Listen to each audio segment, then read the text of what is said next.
কেডসে রানীহাটির পক্ষ থেকে সকলকে জানাই শুভ শারদীয়ার প্রীতি শুভেচ্ছা। कई हजार साल पहले की बात है। एक महिषासुर नाम का राक्षस था। उसका आधा शरीर राक्षस का और आधा शरीर भैंसे का था। उसने कई सालों तक ब्रह्मा जी की कठिन तपस्या की। एक दिन ब्रह्मा जी प्रसन्न हुए और उन्होंने उसे कहा, हे महिषासुर, मैं तुम्हारी तपस्या से अति प्रसन्न हूँ।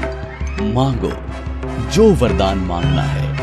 महिषासुर ने कहा, हे प्रभु, मुझे ऐसा वरदान दीजिए कि इन तीनों लोकों में किसी भी देवता या मानव के द्वारा मेरी मृत्यु ना हो सके।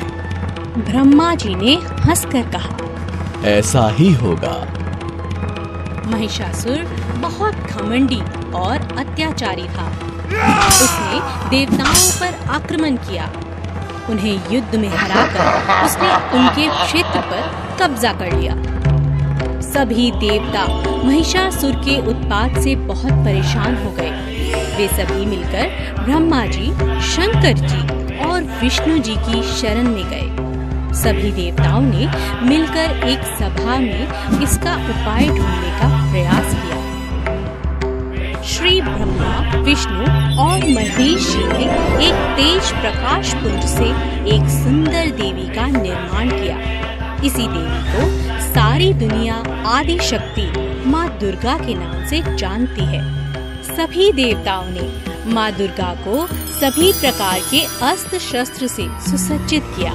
शंख चक्र, गदा, त्रिशूल, धनुष बाण इत्यादि अस्त्रों को धारण कर वे महिषासुर की नगरी की ओर चल पड़ी। जब महिषासुर को उनके बारे में सूचना मिली तब वह उनसे मिलने के लिए वह ललायत हो गया। महिषासुर ने देवी के सामने विवाह का प्रस्ताव रखा। माँ दुर्गा ने कहा, हे असुरराज, मुझसे युद्ध करो। यदि तुम ये युद्ध में मुझे जीत लिया के लिए तैयार तो मैं तुमसे अवश्य। महिषासुर और माँ दुर्गा के बीच ने देवी से कहा, मैं युद्ध के काम, क्रोध, मद, लोभ और मोह के अधीन हो चुका था। उसका विवेक नष्ट हो चुका था।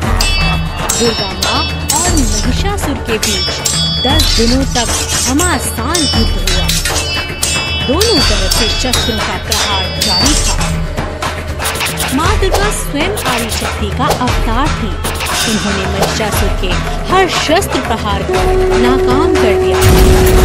अंत में 10वें दिन देवी माँ ने महिषासुर का वध कर दिया और देवताओं की रक्षा कर दी। सभी देवता अति प्रसन्न हुए और माँ दुर्गा पर पुष्प बरसाने लगे।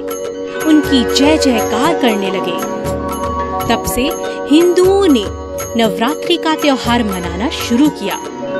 हम नवरात्रि में जगत जननी माँ दुर्गा की पूजा करते हैं, उनकी आरती गाते हैं और उनकी जय जयकार करते हैं।